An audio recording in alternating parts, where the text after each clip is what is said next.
The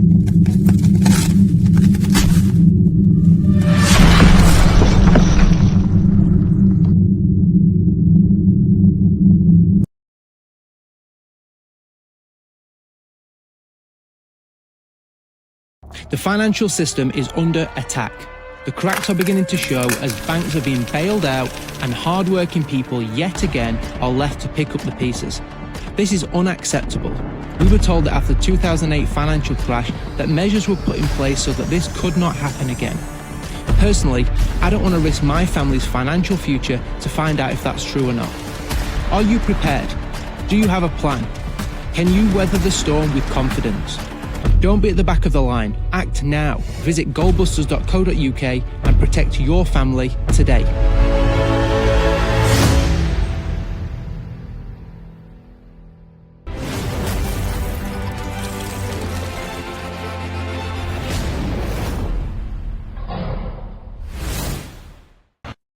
Hi guys, great to see you today. I've got Adam and James with me, along with Simon Parks, to discuss the benefits that we've all gained out of precious metals.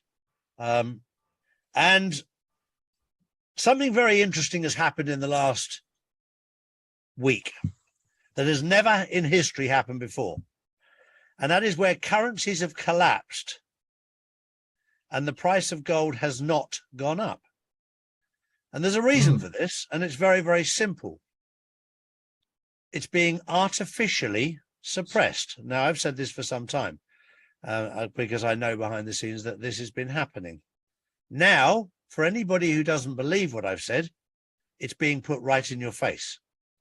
Because when currencies collapse, the first thing that goes up is gold. And it has done since time began. But now we're seeing it go down. And that just tells you everything that we've been saying is bang on right. But before we go into discussing what's going on, it's quite important that James explains that the fundamentals of this being educational rather than advice. Yeah, and it always is. Everything we do and everything we have done since the beginning, since, you know, it was 10 years ago, Adam, wasn't it, when we started going out helping families, well before we started buying metals. Yeah, right at the very beginning, we always said we didn't want to tell people what to do or advise them. We don't believe in that. It's not so much we didn't want to do it either. It's just we didn't believe in it. We believed, we just realised very early on that giving people money, telling them what to do, doesn't empower them. And so this journey for ourselves has all been about empowering ourselves first, to look after ourselves, and empower ourselves and help ourselves become independent of the system as much as possible. And then we've been on a mission since then, on a crusade to help as many families as possible do exactly the same thing. But it's not through advice, it's not through telling people what to do, it's through just sharing information with them, that they should have been, or that they should be aware of. They should have been taught at school, for starters. There's so many basic things that people should have been taught at school. So that's all we're here for, is to make people financially aware, and people can either take it or leave it. But we're here to also to help them to take the next step. Once they've had their eyes opened and they realise that this is the right way forward, then we're here to help them to take the next steps and to move forward and get off that fence. Because the longer you sit on the fence, the more it hurts your backside, and the more painful it gets. Hey, James, one of my members said that they did have a financial advisor, and they said that because they buy gold and work through you. What he said to me was that every time he asked the financial advisor, "What do you do?" the financial advisor said, "Well, it's not about me, it's about you." But he said that when he spoke to you, what you said was, "Well, this is what I've done over the last 5 or 6 years," whatever it was. So he said that he left his financial advisor and joined you because he was, you were actually saying, "Well, I've done this," whereas the financial advisor had said, "Well, it's nothing to do with that." Totally different. Big difference. Complete opposites, aren't they? You know. How so funny that's as why well. we decided to go that way, wasn't it, Adam? Yeah, and that the financial advisor says it's not about me, but then makes it so that you have to keep going back to the financial advisor for a review and to know what the next step is. So really, the financial advisor makes it about themselves so that you need them. We really don't want to do that. As we've said many times, we want to actually do ourselves out of a job so that we can empower people. They can see this stuff for themselves, and they don't need us because they already know what we would say from how we're looking at the world. So yeah, interesting. They said it's not about him, but it kind of is at the same time. Well, of course Yeah. it is. That's the first lie, isn't it? When he says it's not about me, of course it's about him. It's about what he can earn out of the products that he can offer you. And that's why Yeah. they are financial advisors, because they can make money out of these different products that they offer you. And one thing that, because I come from the background that I do, my father didn't trust pensions ever, didn't trust the banks ever. He was just one of these old-fashioned farmers. And he also had a shoe business, and he made sure that he looked after himself. He didn't trust them at all.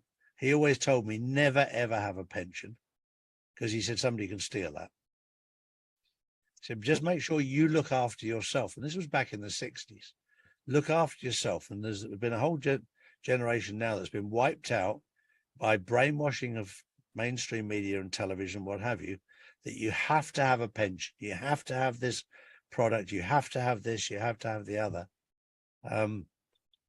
And people are just in shock if you don't have a pension. You don't have a pension. What do you mean? And when I speak to the old-fashioned mindset, no, they don't have a pension, but what they do is they have a couple of flats that are rented out that gives them a regular income. And those flats are going up in value, and they're providing them with a monthly income. Cash flow. And the one thing that's very interesting when you talk to these people, their flats are always either by universities or hospitals, because students, nurses rent. And they're nothing spectacular. They're not big money. I spoke to one particular guy. He said, my average flat is worth £65,000. That was only a few years ago. He said, they're just little one bedrooms in areas where nobody else wants them. And it's amazing how many properties there are there near hospitals, near universities, that is guaranteed income. I'm going to start off this by telling you something very, very funny. I do a show with Susan Price and David Dackery called Nature Reigns, which is all about your immune system and getting the toxins out of your body. And they've given me a massive array of different things that take the toxins out of my body. And we all know about the excess metals in our body. Yep. Which metal do you think is the most excess in my body? Oh, I don't know. I'm sure Simon's got a funny answer. I said gold. You just right, okay. You're absolutely right, Simon. And it's not vintage gold, it's gold. No, I haven't got gold fillings at all. I've got no fillings. I've had them all done. But they said you've got gold, an over excess of gold in your body. And I was like, how does that happen on this journey? And I said, it's just irony, isn't it? I found it so amazing. And my wife said, well, where can I find it? Yeah. No, she hasn't been stood beside me at the toilet, I can assure you of that. But I did find it grossly amusing that the metal that I have a surplus of in my body is gold, and it shows we're on the right track. Well, if anything happens, your wife will have to melt you down. Exactly. So what are we going to talk about today, Adam and James? So today we just want to discuss, really, we're not sharing any slides or anything like that, just to discuss what's happened over the last, say, week or so.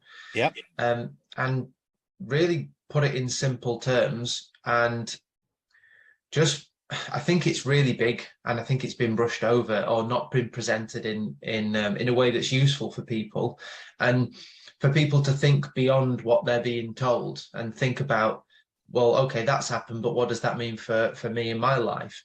So just to look at what's happened, I mean, we can kick off with a list of things that's happened. In the UK, first of all, just a few things. Interest rates have been increased, which we knew was going to happen. It had to, it was inevitable. Same's happened in the US. But then something that happened in the UK is the government announced what they called a mini budget, and people might have heard of this before.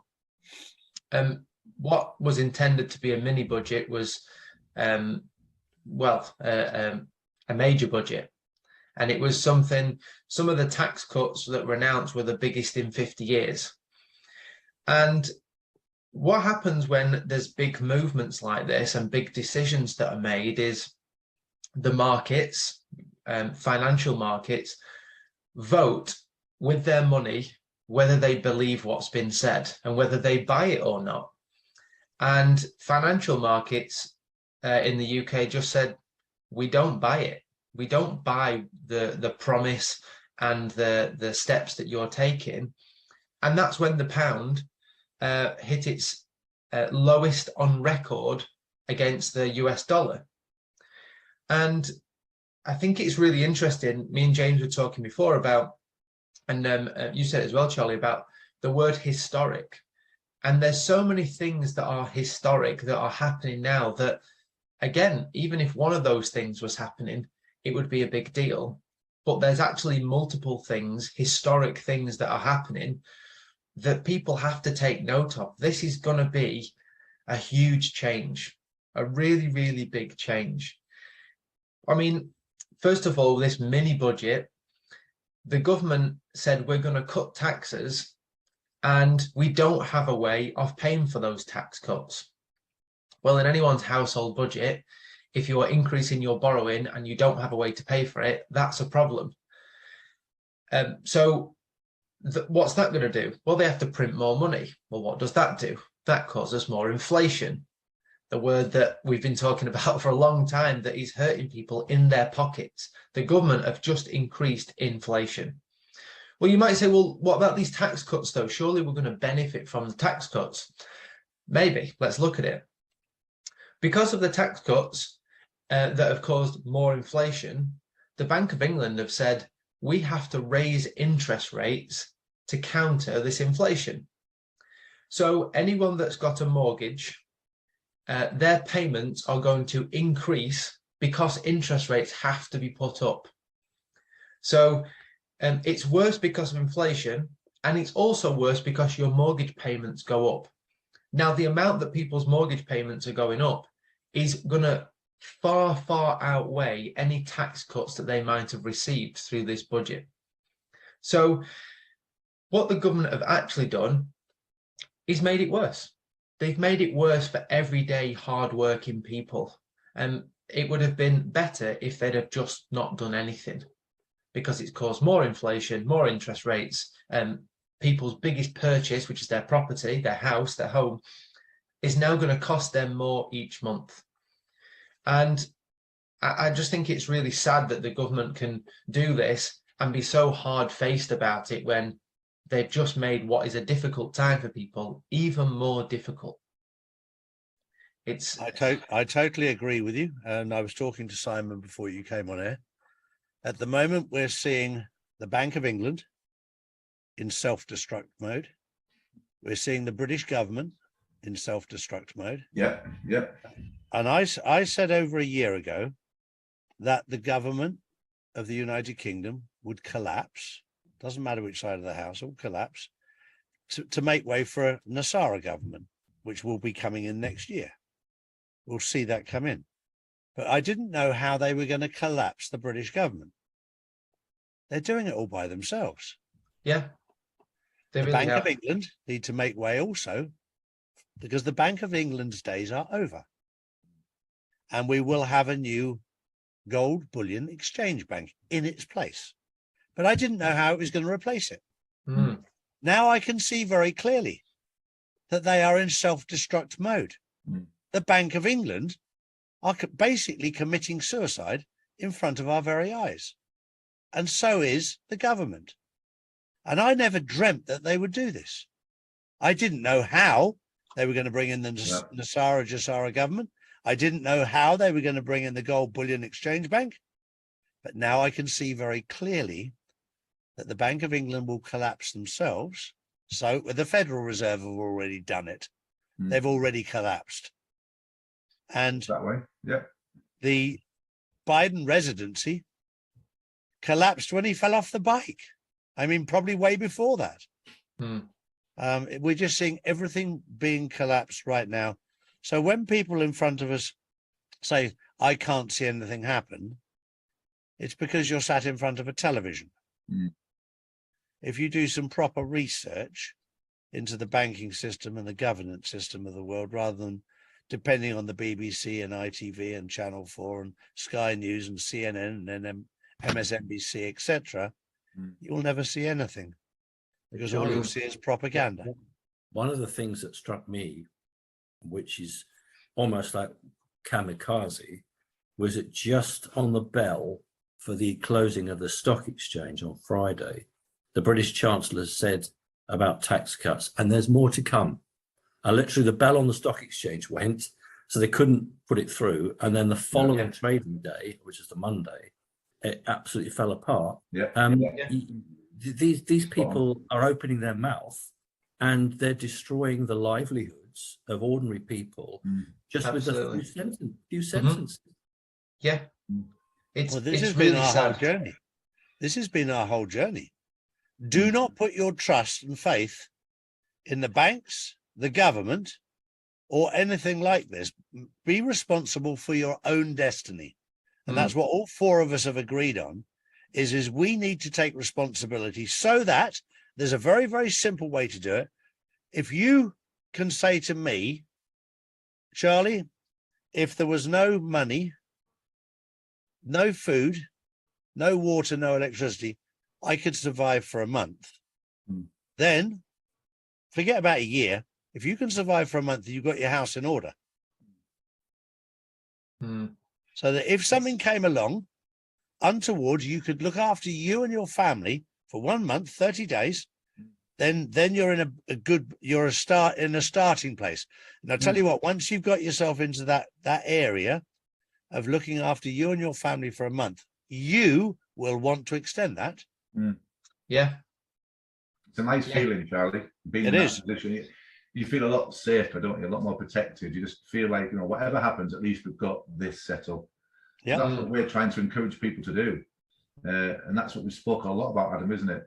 Is helping people to do something rather than just staying where they are. Because staying where you are, like on the battlefield, if you're being attacked, just sat where you are is not going to help you. You need to move. Movement is the key. That's when me and James were chatting about this, and just thinking, what is going on and what does that mean for people? We talked about fight or flight, and we actually think there's another F, and the other F is to freeze. And I think most people freeze. Fight is not a bad thing to do in certain circumstances. Flight is not always a bad thing to do either, because at least you're doing something, you're moving. And if you get it wrong, fine, you can pivot. But I think most people see all this stuff and they freeze and they do nothing because they're paralyzed. What do you do when the pound crashes? What does that mean? And I think it's worth people understanding that when governments have borrowed all of this money for these tax cuts, and the central bank, the Bank of England, are saying, right, we're going to have to put interest rates up to counter all of this. The debt that has to be paid back at an increasing interest rate. So this is just a tax on future generations. Let me put it this way. COVID was all paid for on a credit card.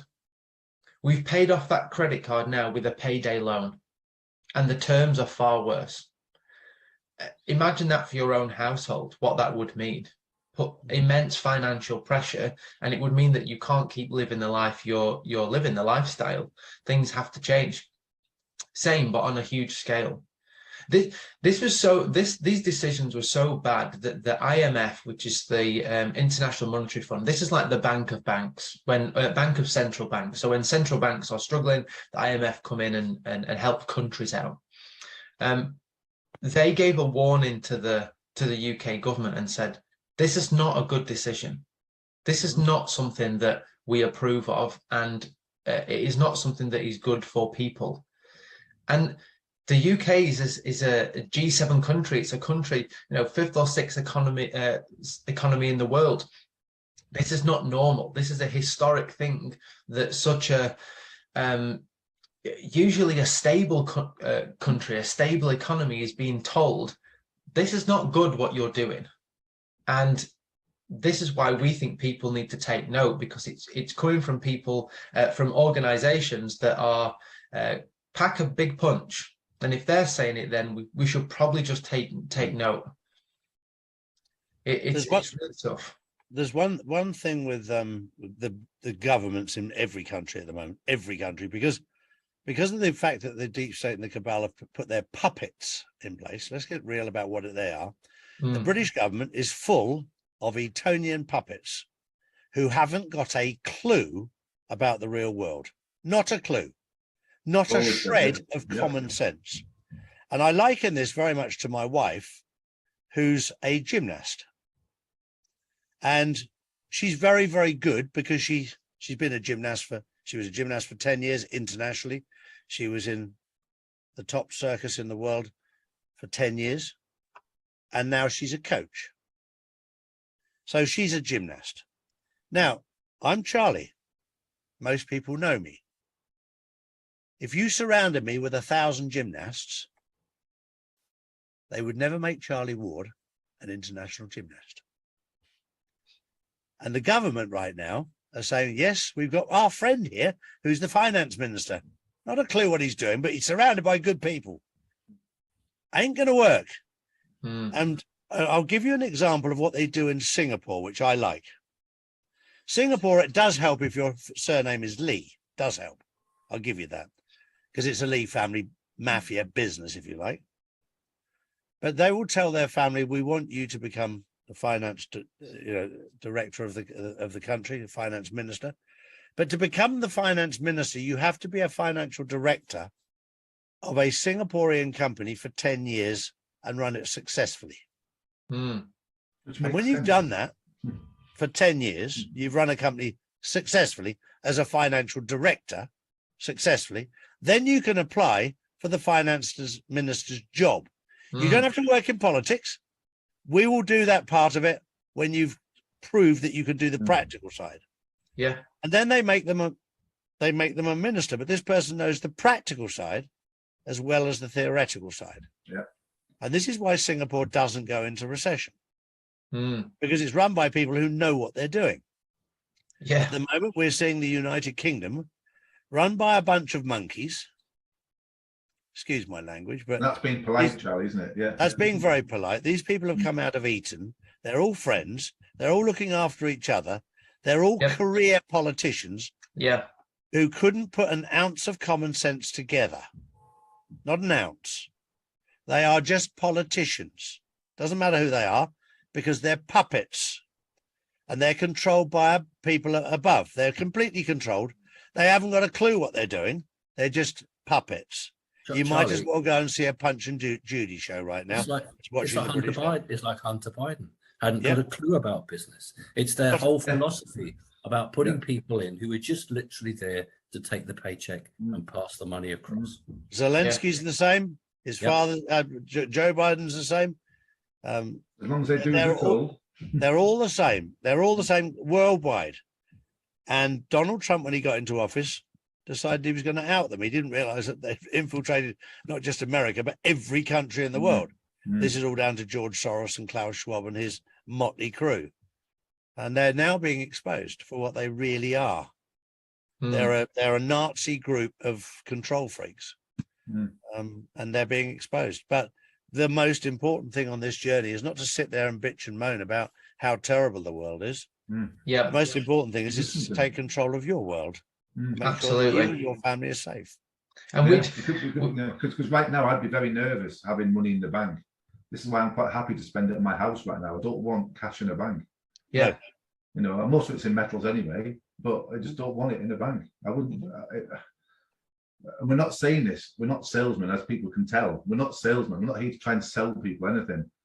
We want to protect families, Adam, don't we? We want to do what we can to make them aware and just help them take the first steps and protect themselves from what is going on. I mean, this is, I don't know. It's just so big. It's massive, isn't it? What's happening right now? It really is. I And think most one people thing I that was, speak to are just frozen. They don't know what to do. They're just like a statue. They don't know what to do, and it's trying to just help them do something. I think through COVID, the whole idea was that let's give all these people all this free money, and they'll go out and spend it, and that will stimulate the economy, and that will get things moving. But people were that scared, and rightly so, because things were changing on such a rapid basis that people just went into preservation mode, and they were just hoarding and keeping hold of stuff. And there is so much cash sat in bank accounts right now that people don't know what to do with it. And I think, look, people know that we like precious metals. That's something that can't be taken away from you. This paper money can be taken away.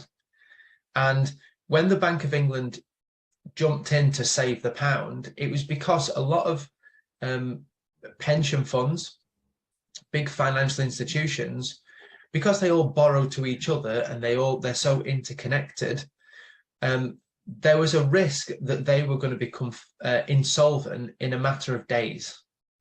Now, if that doesn't give you the fire to do something and to protect and secure what you've got, then I don't know what will. People are very vulnerable now, whether they realize it or not. And from a few words, as we've said, a few sentences, a few words that the government can spout, all of this can happen. And it can put your future and your family at risk. We're in an interconnected world. This is not something that would be isolated to the UK either. This has a knock-on effect around the globe. Exactly. So yeah. I think, maybe you're thinking, well, I'm not in the UK, so maybe the effect isn't as big on me. I think this is like a deck of cards. And once one falls, the whole thing comes down, and it comes down very, very quickly. Look at that, in a matter of weeks. We've had all these historic things, and the government are so arrogant that they're saying, no, we still think it was the right thing to do. Really, with all of this that's going to happen, the fact that the Bank of England had to come in and rescue the decisions that you've made, and you're still happy with what you did, I think it's disgusting. I really do. The one thing that I've noticed in the last few months, because I do check the mainstream media from a point of view of the newspapers, the financial papers, etc., is the blatant lies that are being told by mainstream media right now, knowing the truth about what's going on. Some of it is unbelievably, I sit back in awe and go, and this is going out to the masses, and people are believing this absolute rubbish. And if they just did a little bit of research, but I spoke to somebody the other day about this, and they said, yeah, but you've got the time to do the research. I said, I have, you're right. And I've done over 15,000 hours of research in the last 3 years. So when I say something, it's not just a guess, it's not just a whim. I've done an awful lot of research to back it up. And the one thing that's been very helpful, I did a show the other day with Kash Patel, and he's given me a link to put on my website with all of his documentation that he's found as well.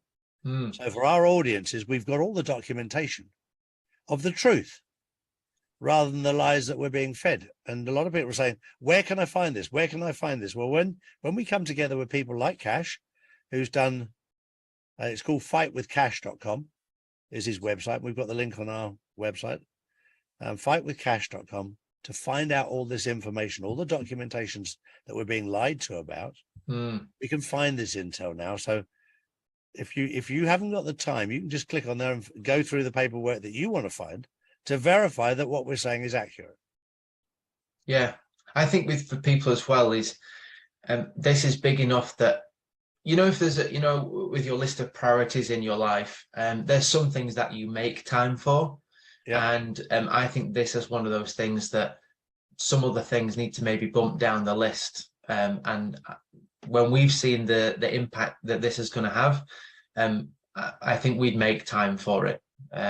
And then please do something about it. Yeah, you might think, we're talking about metals, and that's a good option. Maybe you think metals isn't a good option. Please just do something. Don't sit and do nothing, because what you don't know in the financial world can hurt you, and it will hurt you eventually. And it's that action, find the knowledge, find the information, but then do something with it, and protect yourself.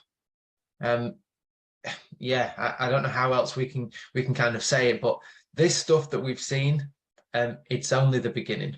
The knock-on effects from this are going to be felt around the world and in people's pockets.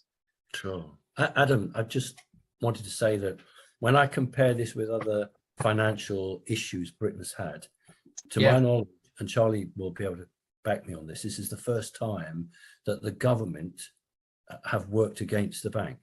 In other words, normally what happens is that the bank does something in line with the government's policy, but what we've got is the bank doing one thing and the government doing something else. And I think that's what's spooking people. Yeah. And the IMF is the bank of last resort. And if they've actually written, which they did, I would say anybody with any serious money is pulling it out of Britain. Charlie, what's your view on it? I think the easiest thing to say is if you fail to prepare to fail. People need to do something. I took my money out of the banking system 3 years ago, and I put it all into physical metals.